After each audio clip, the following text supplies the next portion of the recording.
Hey folks, this is Kalani. I want to do another Let's Talk Guild Wars 2. Now this time, let's talk Guild Wars 2 world bosses. Now this is a hot topic simply because we've got two brand new world bosses very recently, and I'll be honest, they are very nice. They are difficult, which some people may not think is a nice attribute, but it kind of is considering what we've had beforehand. Now the main things that I want to talk about are the nature of world bosses, what kind of world bosses we've had, the difference between the different world bosses we've had, the progression with the world bosses, and what ArenaNet seems to be trying to do with these world bosses. Now, first and foremost, what is a world boss? Now, the world bosses are essentially anything which is huge and open. Now, remember, this is world bosses, so this has to be open world, meaning that anybody can jump in, and essentially they're events within the world itself, whether or not they have anything which activates them, such as a pre-event, or whether someone has to complete a certain objective to kind of start the world event. Now, that obviously means that these are going to happen all across the map, and you can find these anywhere from Metric Province with the Fire Elemental, all the way down to Mount Maelstrom with the Golem Mark II and the Mega Destroyer. Now, interestingly, all of these world bosses were upgraded to have world boss loot, so I guess you could constitute anything which drops world boss loot as the world boss, and that was the chest which we got a while ago, which was the guaranteed rare, which was a much needed upgrade to the world bosses. It definitely brought a lot more people to the world bosses, and they saw a little more love. So with the world bosses being open, they have quite a few issues. Now, the first is that a lot of people are gonna arrive, meaning that potentially the server is going to lag a little. Now, the awkward thing about that is that the world bosses are a large fight and they have multiple mechanics. But if you get to the situation where all of the world bosses, essentially due to the amount of people, are very laggy, then the mechanics are a little more forgiving, simply because people are suffering from lag.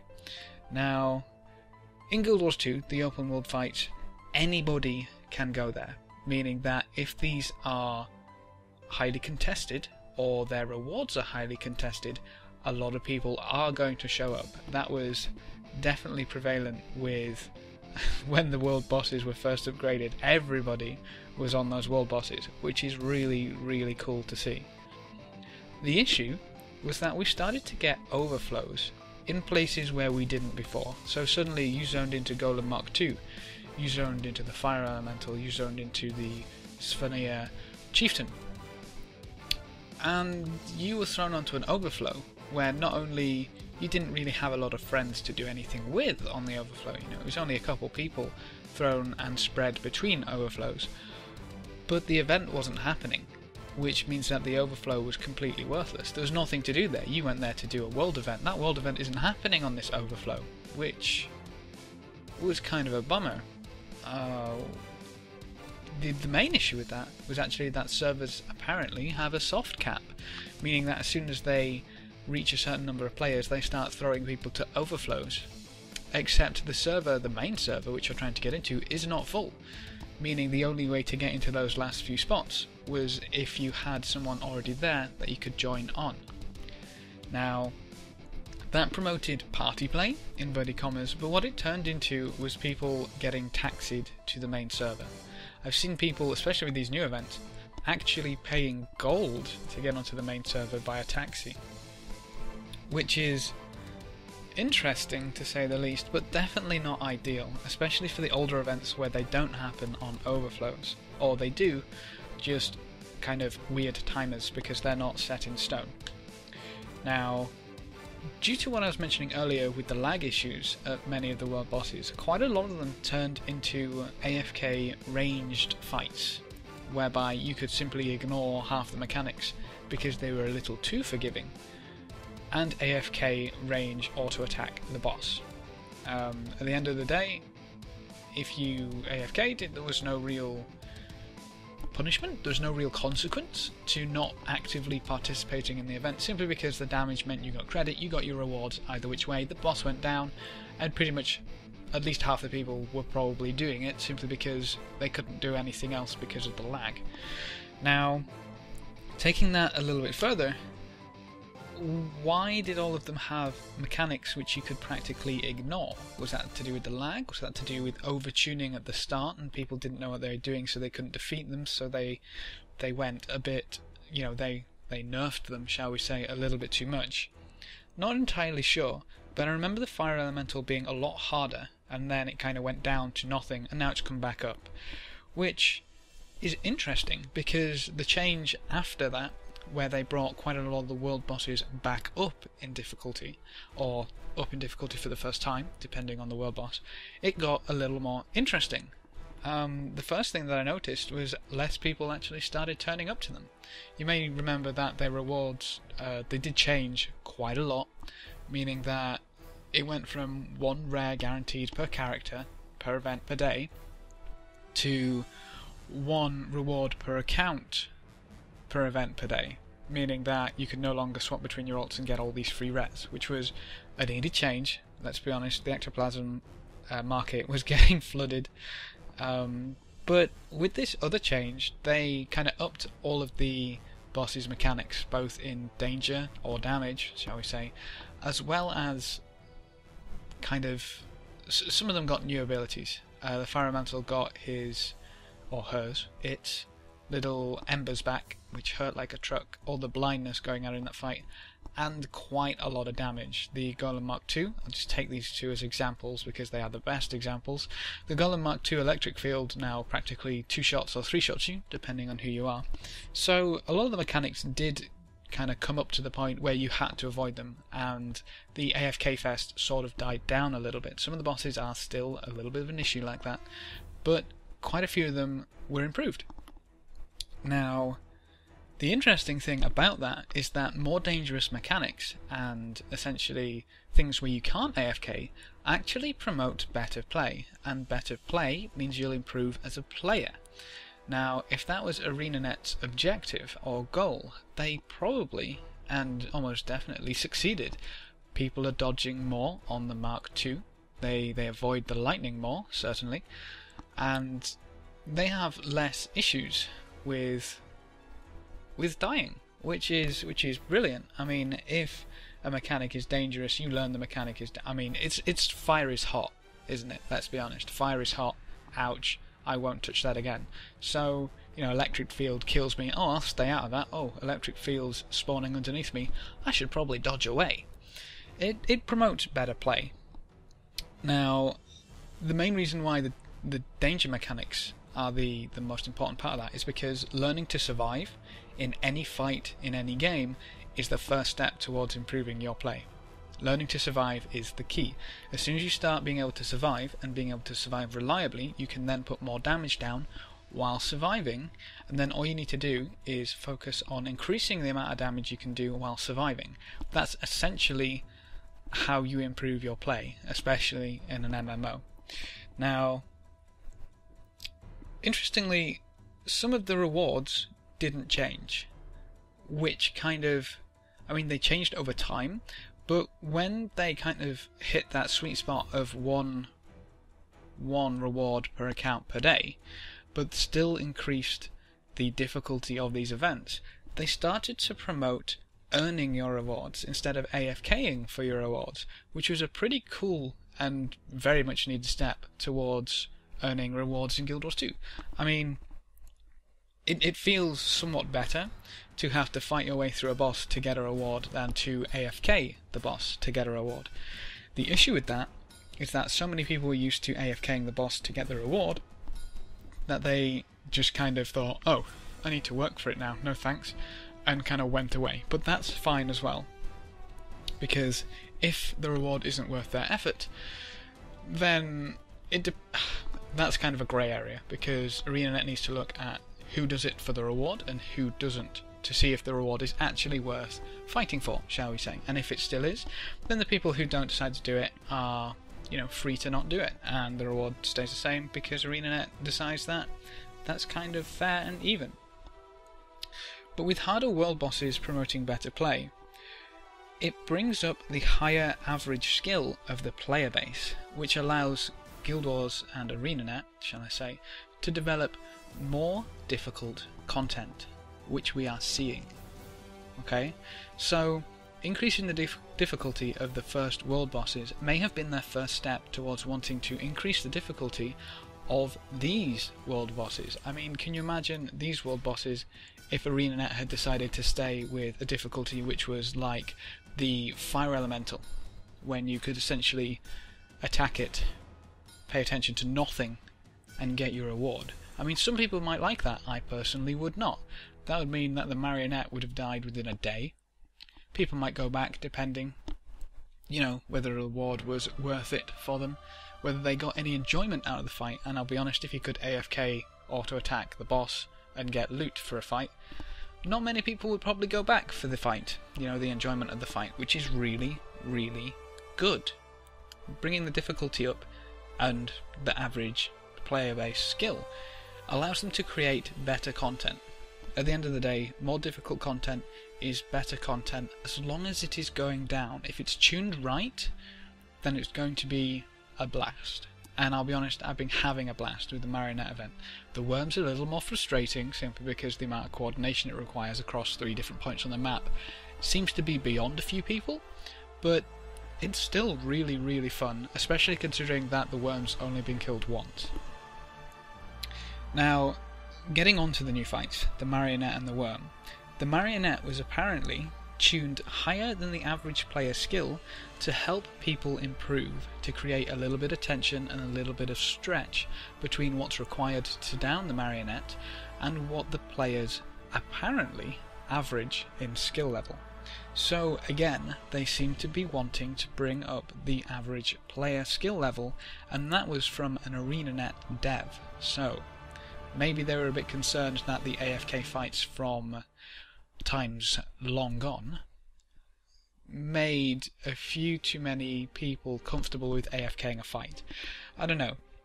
That definitely seems to be their motive, their goal, to bring up the player base skill. Now, at the complete end of the spectrum, the Worm is, and I quote, tuned for the top 5% of players. That's from an ArenaNet dev as well.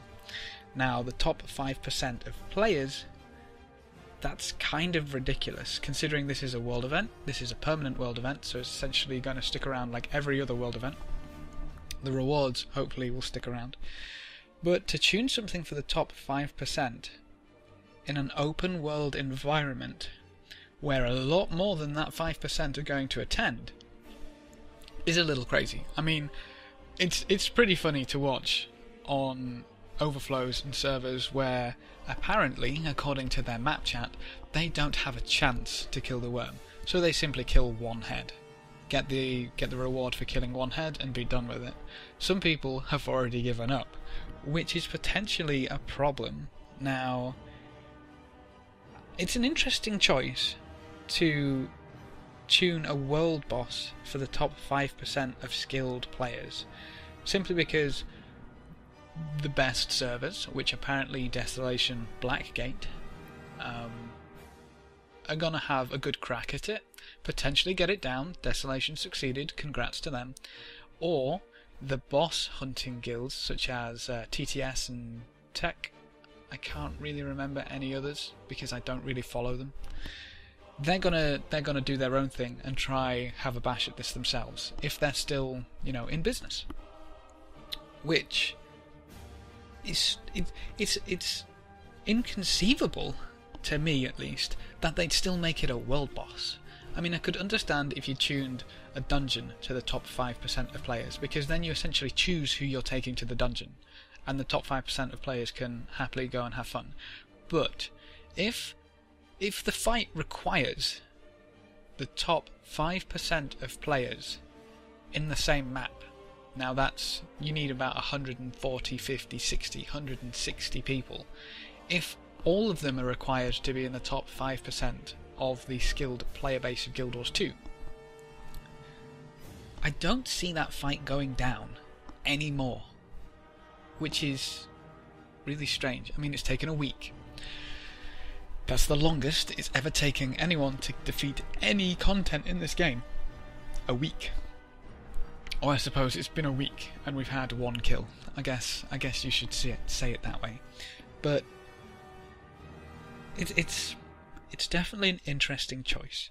But that brings up a few other things. Now, maybe this encourages work for your rewards. Interestingly enough, the marionette, while tuned a little higher than average player skill, it does require quite a bit of effort. The rewards are actually really nice, meaning that people do have to work for their rewards. The worm rewards have the potential to be some of the best in the game, depending on what you're looking at. I personally look at gold value. If that worm rifle skin is sellable on the trading post, and the worm is an incredibly difficult fight, and that rifle skin becomes one of the rarest in the game, it's going to sell for a lot of gold. That makes it incredibly valuable to me, meaning that working for that worm event to get that worm rifle skin would definitely be worthwhile. Interestingly enough, if you look at the achievements for the marionette, they're also in line with work for your rewards. You have to dodge all of the attacks in the arena phases. Now, that's a little controversial, I know, simply because you rely on everyone else succeeding with their platform to get the achievement for yourself, even if you dodge everything, so it is a little controversial, but it's still in line with work for your rewards, even if it is a little more group-based than personal. But world bosses are kind of being tuned a little... I mean, if they tune a world boss to the highest skill level or the best players, it's still going to be a problem for those players to gather, which brings up a few other issues. There's only enough people in the server capacity itself to kill the boss. What if you have 20 people stood at one waypoint? And what I mean by that is, what if you have 20 people AFK?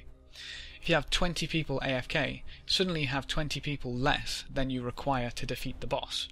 And, I mean, obviously if they're AFK, they're probably not in the top 5% of skilled players, but you're still missing out a lot of force, a lot of power, a lot of punch with those 20 players, which you need on the worms. So many people are reportedly having issues with Phase 2 simply because of the DPS race. It's a damage race against 2 minutes. You got to kill all of those worm heads in 2 minutes. If they don't have the people and the damage required with 20, or rather with the max server capacity, suddenly take 20 people out because they're AFK, and you've got an issue. But you can't do anything about the people that are AFK because it's an open world boss. The best thing you could do was relocate everybody to a different server. But again, that's improbable and practically impossible when you're already starting the event. I mean, it's not going to matter if these people are AFK before the event starts. It's when the event starts that it starts to matter. So you can't change server, shall we say, when you're already in the fight. But it's only until you get to the fight, you know, while you're in the fight, that the AFK people matter. Which, I'll be honest, is obviously a very big problem. AFK timers either need to be reduced drastically where an event is taking place. So you get AFK kicked after, say, 5 minutes of inactivity, 4 minutes of inactivity, maybe 2 minutes of inactivity if the event is ongoing. So you get more people in, more people to help. But again, it's a problem with being a world boss, and being a world boss which requires so much coordination, so much damage, so much almost perfect play. I mean, if you don't play perfectly, your chances of downing that worm boss are drastically reduced. So, does that mean that it would be better for these world bosses, inverted commas rather, to be instanced? I mean, for example, if you went to the waypoint where the escorts started, and the worm event was due to come up, and an NPC there would guide you to an instanced version of Bloodtide Coast, so a private overflow, where essentially people who are interested in the fight and taking part in the fight, ergo no AFKers, would be sent. and then when enough people are sent kind of like a minimum required number for the event to be doable, then it starts the instance. So kind of like a queue system, where the event becomes available, you queue for it, and then you're put into the overflow with the other people who have queued up with you, so you have a guaranteed amount of people which are able to take down the event by ArenaNet judging, and all of them are going to be active, simply because, first, you can kind of enforce a lot stricter AFK rules on that private server, on that private overflow, and then you can also kind of, I mean, it's a lot, the chance of them being AFK is so much lower, let's be honest, if they've queued into something and are ready to go. But then obviously you've got the issues with things like server pride. I mean, if you're going to a different overflow, you're not necessarily on your own server. The amount of server pride coming out with these world bosses is fantastic, but all of that would potentially go away if it's instanced. And then it's not a world boss. World bosses are these big, open, everyone's invited, let's smash down this worm, huge events. They're probably the most exciting thing in Guild Wars. If you then start to instance it, does that take away some of the epicness?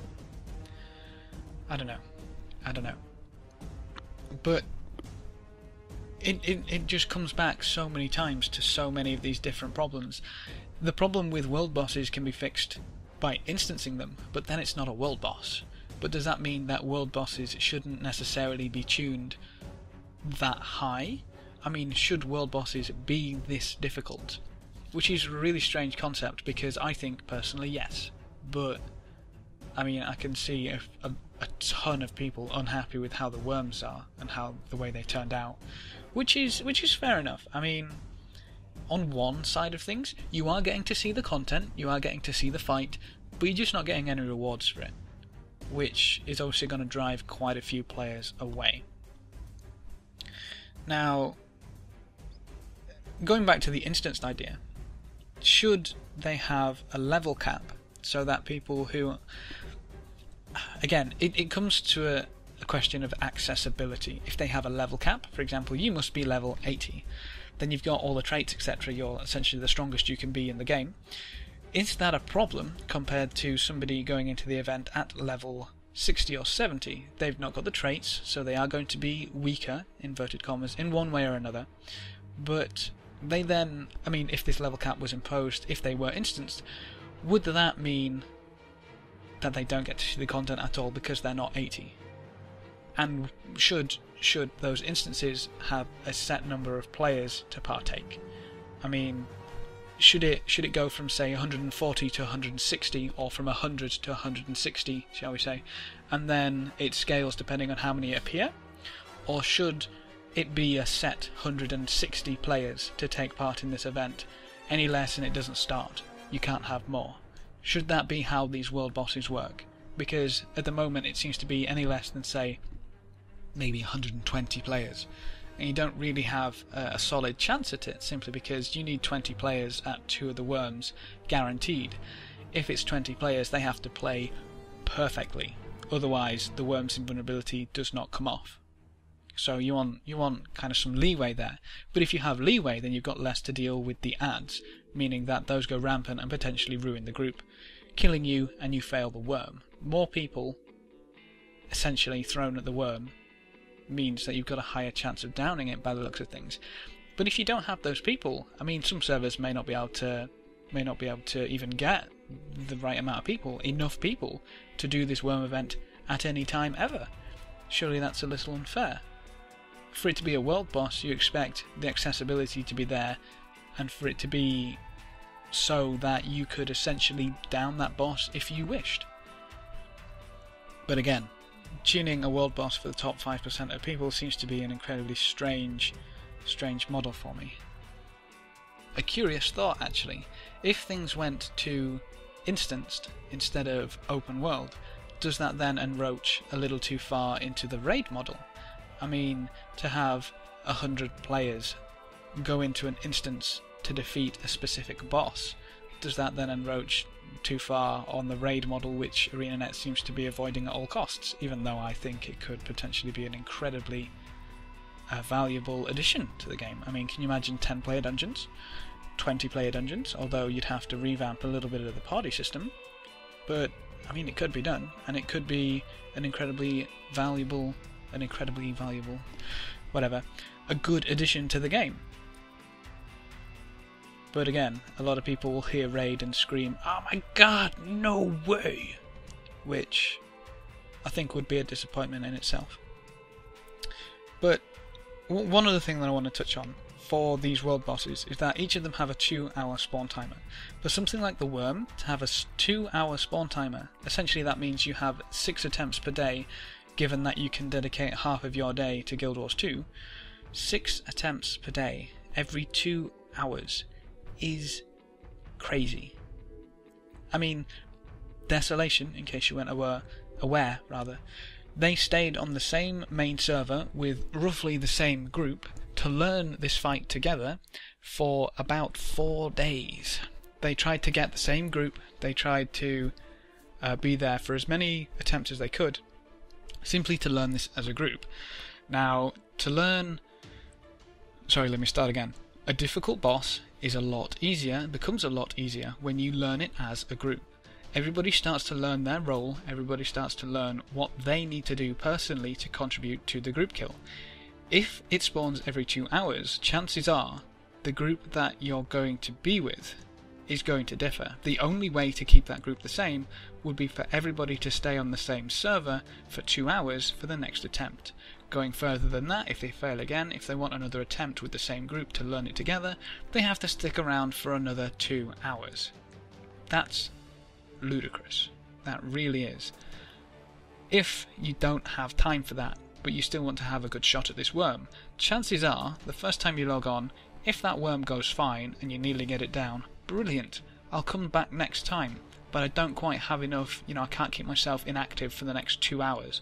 So you come back in the next 2 hours, you've got a different group. They don't manage to get any damage down on the worms. That's a problem. So you think, oh, no problem, I'll come back in 2 hours. Come back 2 hours later again, you get thrown on a different overflow with a different group. What I'm saying is that for difficult bosses to go down, it almost requires people either as a group to learn it together, or for the entire player base to learn it, which is asking potentially a little too much, considering some players apparently don't care and don't even want to learn because they're stood at the waypoint AFK. Now, adding all that together seems to be quite a bit of a problem, which is really frustrating because I love these world bosses. These world bosses are essentially amazing. This is the content that I play Guild Wars 2 for. This is this kind of content, the open world epic battles. It's just a little frustrating that potentially some people maybe don't even care about them and are just bothered about the rewards, meaning that if the boss isn't going down and they don't see them participating, or I don't even know. I honestly cannot justify being AFK at a waypoint for the worm fight. That really bugs me. But either which way, that is a problem with the world boss. So it's a problem. It's a problem, but it's hard to fix. It's very hard to fix. But I mean, it may get to the point. The issue that I'm looking at, essentially, with people learning the fight and the entire player base learning the fight, was that they tried to do the same with Tequatl, and eventually everybody just stopped doing Tequatl, which would be a huge disappointment if that happened with the worm. For 2 world events to be completely ignored by the player base, simply because they're a little too difficult and people don't want to learn them, is quite a tragedy. But I don't know. As a final note, interestingly enough, guilds which are hunting bosses are essentially instancing some of these world bosses themselves by going onto private overflows. They'll get into an overflow, which is relatively empty, and invite their entire guild across, meaning that they've got a guild attempt, which is effectively instancing the boss anyway. Just as a final note, I mean, it should raise a few flags to the development team when players are essentially instancing the content themselves, like doing a roundabout way of... Yeah, fair enough, it's a roundabout way of doing it, but essentially that's what they're doing. But Which is frustrating as well, because content being done as a guild is a very good thing. Guild content is something that is severely lacking in Guild Wars, which is odd. But guild content being done as a guild is a good thing. It's a great thing. But to have to do a really odd overflow workaround to get to it, that's pretty bad. But I think I've rambled enough. So, what do you guys think? I don't have a clue if any of that sunk in or whether any of it was worthwhile saying, but just something that I wanted to vent a little bit about. The world bosses are amazing, as a little conclusion. They are amazing. But should they keep the difficult content, for example, the tuned to the top 5% content, should they keep that to instances instead? I guess that was the overarching theme, but never mind. I think I touched on a few points, quite a few points. I can't remember half of them, even though I've got notes spread out in front of me. I hope it was a little more structured than usual, but again, it is my brain and I do like to rant, so apologies for that. But, as always, leave me your questions, comments, theories in the comment section below. That's the idea for these Let's Talk Guild Wars 2, to get discussion going. Thanks for watching, folks. Good luck and have fun, and as always, I will see you next time. See you next time. See you next time. See you next time.